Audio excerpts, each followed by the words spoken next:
السلام علیکم ورحمۃ اللہ وبرکاتہ۔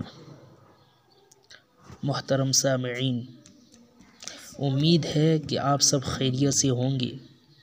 دوستو، میں تنویر عالم مظاہری اور آپ دیکھ رہے ہیں ٹی ایم میڈیا ٹی وی۔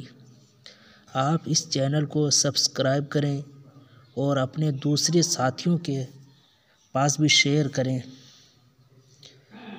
تاکہ وہ بھی دینی معلومات سے استفادہ کر سکے۔ تو دوستو، میں آپ کو آج شب برات کے تعلق سے کچھ بتانا چاہتا ہوں تاکہ آپ اس بابرکت رات میں ثواب سے محروم نہ ہو جائیں اور گناہ کا ارتکاب کر لیں۔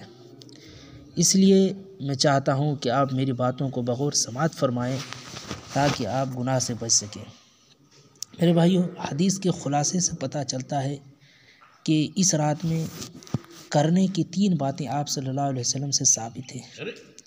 میں ان 3 باتوں کو بتاؤں اس سے پہلے آپ کو کچھ چیزیں بتانا چاہتا ہوں۔ شب برات کی برکات حاصل کرنے کے لیے افراط و تفریط سے بچتے ہوئے کچھ اعمال کا اہتمام ضرور کریں۔ سب سے پہلا عمل، نماز عشاء اور نماز فجر باجماعت ادا کریں، کیونکہ نماز عشاء باجماعت ادا کرنے پر آدھی رات اور پھر نماز فجر باجماعت ادا کرنے پر پوری رات عبادت کا ثواب ملتا ہے۔ دوسری چیز، نفلی عبادات تنہائی میں اور اپنے گھر میں ادا کرنا افضل ہے، لہذا شب برات کی عبادات بھی گھر میں خاموشی سے ادا کی جائے اور بقدر استطاعت، یعنی آپ کے اندر جتنی طاقت ہو، انفرادی طور پر یعنی تنہا ذکر و اذکار، تسبیحات، درود شریف، نوافل، صلاۃ التسبیح اور تلاوت قرآن کریم کا اہتمام کریں۔ تیسری چیز، توبہ و استغفار کا اس رات میں خاص اہتمام کریں۔ چوتھی چیز، اپنے لیے اور پوری امت مسلمہ کے لیے خیر خواہی اور بھلائی اور عافیت کے رو رو کر اور گڑ گڑا کر اللہ سے دعا مانگیں۔ ہر قسم کی اجتماعی عبادات، رسومات، بدعات، خرافات، شور شرابے سے اجتناب برتیں۔ نفلی عبادات میں اپنی ہمت اور طاقت کے مطابق لگیں۔ اتنی مشقت اٹھانا یا اتنا دیر بیدار رہنا درست نہیں کہ جس کی وجہ سے آدمی بیمار ہو جائے یا اگلے دن کاروبار، تجارت، ملازمت یا وغیرہ دیگر حقوق واجبہ جو ایک انسان پر واجب ہے جس کا ادا کرنا، اس میں کوئی حرج پیدا ہو جائے۔ اتنی دیر تک عبادت نہ کریں۔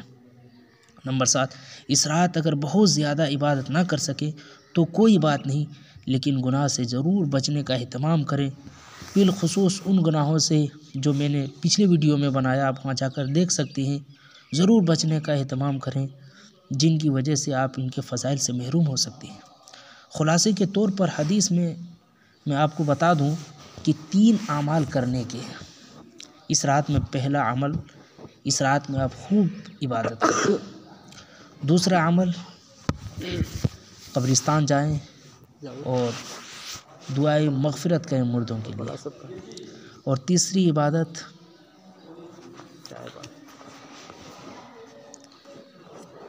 اگلے دن روزہ رکھیں۔ یہ 3 کام کرنے کے ہیں۔ نمبر 1، عبادت کریں۔ نمبر 2، قبرستان جائیں۔ نمبر 3، اگلے دن روزہ رکھیں۔ میرے دوستو، یہ جو مذکورہ بالا اعمال شب برات کا میں نے بتایا، یہ لازمی حصہ شب برات کا اور فرض و واجب کے درجے میں نہیں ہے، بلکہ میرا بتانے کا مقصد آپ لوگوں کو یاد دہانی کرنا ہے اور نصیحت کرنا ہے کہ اس رات میں کرنے والے اعمال کریں اور گناہوں سے تاکہ بچ سکیں۔